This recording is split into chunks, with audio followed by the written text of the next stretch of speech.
सब देखने और सुनने वालों को मोहब्बत भरा सलाम। आज एक कॉमर्स है, उस पर बातचीत करेंगे और साथ आपको बताएंगे कि वो जंग आप कभी भी नहीं जीत सकते जिसमें अवाम और फौज एक जगह पे इकट्ठी ना हो। और इस पर बातचीत करेंगे कि पाकिस्तान में इस वक्त ये हालात बने हुए हैं।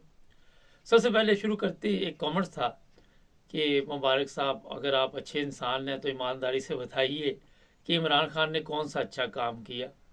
पहली चीज़ तो ये है कि मेरे अगर आप पिछले प्रोग्राम इमरान खान के दौर के निकाल लें तो उसमें इमरान खान के जितना खिलाफ मैं बोल रहा हूँ, और मैंने उसको हमेशा यही कहा कि तुम्हारे पास टीम अच्छी नहीं है, तुम्हारे लोग अच्छे नहीं। और मैंने कभी भी ये नहीं कहा कि इमरान खान ने कोई अच्छे काम मुल्क के लिए किए किए।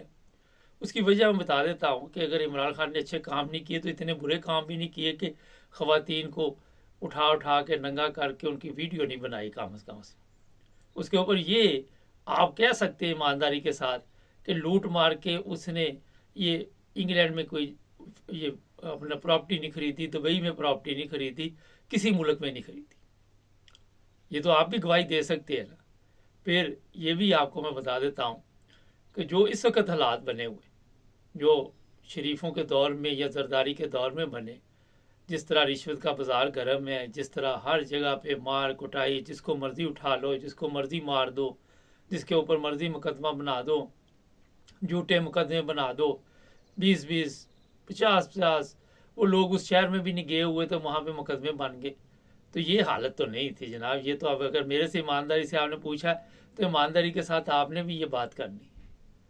ठीक है, इमरान खान की जो सबसे बड़ी प्रॉब्लम रही कि टीम जो थी वो तमाशबीन थी, उसके साथ वो इधर उधर से लोग लेके आया हुआ था। उस माशरे में कहाँ से लोग लेके आए? वहाँ जो लोग हैं उनको ही लेके आना ना।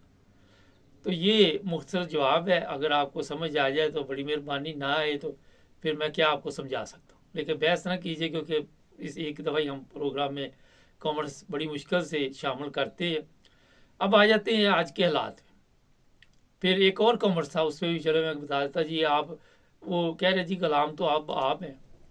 और भाई, इंडिया क्या, जाके देखो, बांग्लादेश को देखो, और फिर अपने अपनी तरफ देखो, और फिर शीशे में देखो। फिर अगर कोई शर्म आए तो फिर कॉमर्स में लिख दीजिएगा। जो हालत इस वक्त है, ना आपके वहाँ पे कानून है, ना आपके वहाँ पे कोई अदालत है, ना आपके कोई जज है, ना कोई अदारा है, ना कोई आपको पूछने वाला है। एक बंदे के साथ जो एक बंदे ने जो हुक्म जारी कर दिया उसके ऊपर सारा मुल्क चल रहा है। आप किस तरह की बातें करते हैं? या तो आप इस दुनिया में भाई नहीं रहते। दो मुल्कों के नाम मैंने बता दिए आपको, बस उनकी तरफ देख लो, उनके खजाने देख लो, उनके पासवर्ड की, ये इंडिया के पासवर्ड की इज्जत ही देख लो। बाहर आप जाते हैं जब तो इंग्लैंड यूरोप में इंडियन आपको नज़र आते हैं, जो बाहर रहते हैं वो इनको देख लें, उनकी तालीम का म्यार देख लें।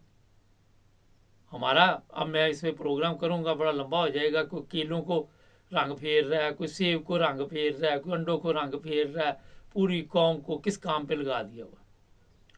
सारा दिन इस तरह के कुछ दवाइयाँ 2 नंबर। यार, मैं इस पे इतने प्रोग्राम कर चुका हूँ, अब मैं इस पे आपको क्या कहूँ।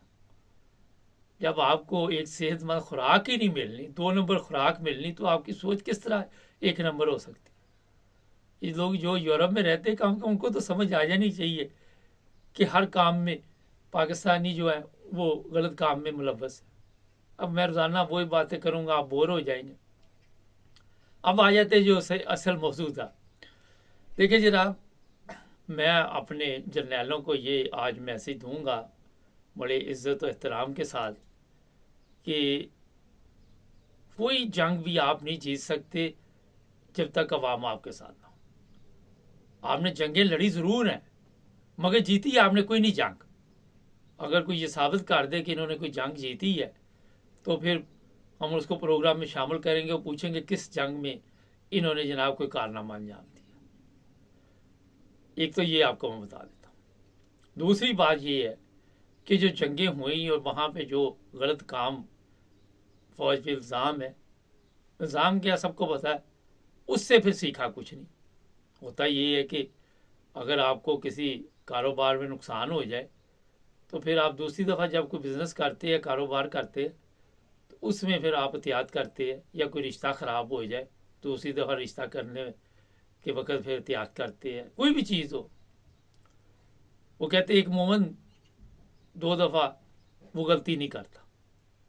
आप मुझे बताइए, जो इस वक्त पाकिस्तान में हालात चल रहे हैं, वो आपके ख्याल में कैसे दुरुस्त हो सकते हैं?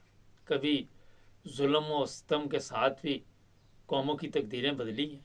कभी जुल्म के साथ भी आप लोगों के दिल जीत सकते हैं? नहीं जीत सकते।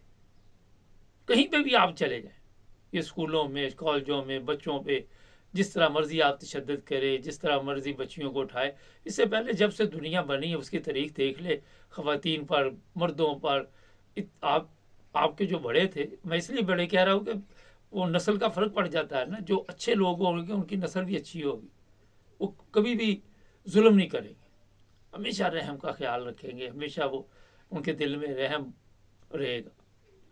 लेकिन आज आपको देख कर ये लगता है कि यजीद की बात मैं इसलिए बता रहा हूँ कि अगर आप अच्छे काम करेंगे आपको लोग अच्छे अल्फाज में याद रखेंगे। अगर आप जिस तरह जुल्म और सितम का आजकल बाजार गर्म किया हुआ है ये करेंगे तो यजीद की कब्र पे थूकने जाते हैं लोग, जूते मारने जाते हैं। मैं सही बता रहा हूँ आपको। ये चीज़ें हमारे उन लोगों के को मैं बता रहा हूँ जो गलत रास्ते पे चल चुके हैं, और उनको गलत रास्ते का इसलिए पता नहीं चलता कि उन्होंने कभी सीधे रास्ते को आप सोचा ही नहीं, उनको पता ही नहीं है। अब आप किसी को बताएंगे नहीं कि सीधा रास्ता कौन सा है, तो वो गलत रास्ते पे चलेगा, वो गलत कोई सीधा कहता रहेगा। मैं कई दफ़ा ये चीज़ें बता चुका हूँ कि ये यूरोप में आके हमने बहुत कुछ सीखा। अगर मेरे से पूछे तो जो इनकी तरफ देखिए लोगों ने फ़ायदा उठाया वो पॉलिश हो गए, जिनमें अकल थी। जिनमें अकल नहीं थी वो आज भी जाहल गंवार है, आज भी वही हालात है उनके। तो अकल भी इस्तेमाल करनी चाहिए। तालीम ठीक है, मज़हब ठीक है, मगर आप सीखते माशरे से हैं, माशरे की अच्छाइयों से सीखते हैं। यहाँ भी आप देख लें हमारे लोग हैं अपनी बुराइयों के साथ किस तरह हालात को ख़राब करते कई जगह पे। तो ये आज आपने बड़े ही जो फौज के ताकतवर लोग हैं उनको मैं ये कहना चाहता हूँ कि ना करें ये सब कुछ। ये जुल्म है।